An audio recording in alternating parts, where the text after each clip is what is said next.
point santé du jour avec le docteur Brigitte Millot. Et d'abord, votre rendez-vous de l'été. Ça nous a énervé cette année.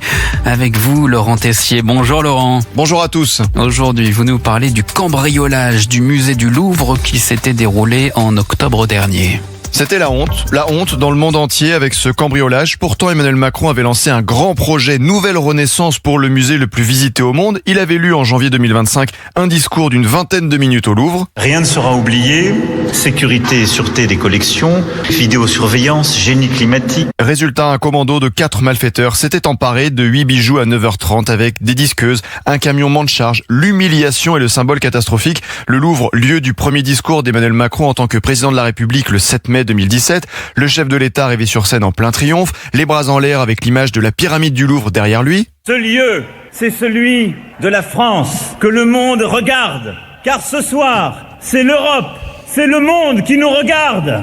Mais 8 ans plus tard, l'Europe, le monde nous a regardé avec étonnement, stupeur. Un rapport sur le Louvre avait fuité dans les heures qui ont suivi. Je vous le cite. L'équipement en caméra n'est réalisé pour l'essentiel que dans le cadre des chantiers de réaménagement de salles. Ces espaces d'exposition temporaire sont couverts à 100% aujourd'hui, alors que 60% des salles de l'aile Sully et 75% pour l'aile Richelieu ne sont pas protégés par des dispositifs de vidéosurveillance. Un retard considérable. Fin de citation. J'avais réécouté aussi l'audition de Laurence Descartes, alors présidente directrice du musée. Elle était auditionnée à l'Assemblée le 30 avril 2024. En résulte aujourd'hui une multiplication d'avaries dans les espaces du musée, parfois très dégradés. L'obsolescence de nos équipements techniques, des ascenseurs aux centrales climatiques, est devenue beaucoup trop vétuste. J'étais retombé sur un rapport de la Cour des comptes qui date de 2001, ça ne date pas d'hier.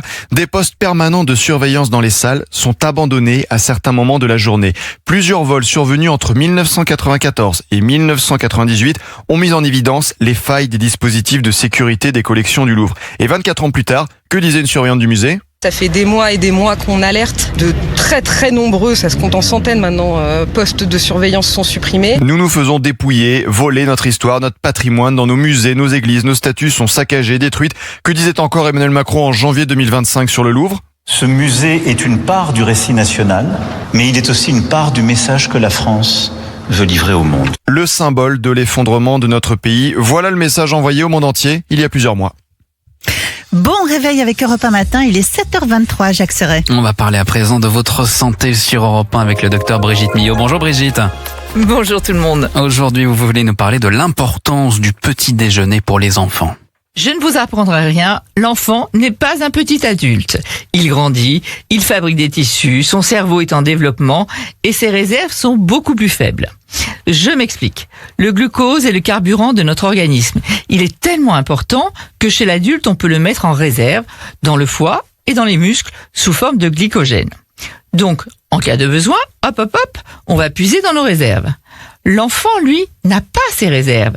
Donc, après une nuit de jeûne, l'enfant arrive plus vite en déficit énergétique. Quant au cerveau, c'est le plus gros consommateur de glucose. Et chez l'enfant, il est en plein développement, en pleine explosion. Les connexions se créent. Donc, il faut bien comprendre qu'un manque de glucose peut entraîner rapidement chez l'enfant une baisse de l'attention, une irritabilité, une fatigue cognitive, des difficultés d'apprentissage. D'où l'importance du petit déjeuner chez l'enfant pour bien répartir les apports de manière constante sur toute une journée. Et oui, chez l'enfant qui ne prend pas de petit déjeuner, toutes les études montrent une baisse de l'attention scolaire, une augmentation de la fatigue et de l'irritabilité, plus de difficultés cognitives le matin et plus de compensation alimentaire déséquilibrée plus tard, donc prise de poids.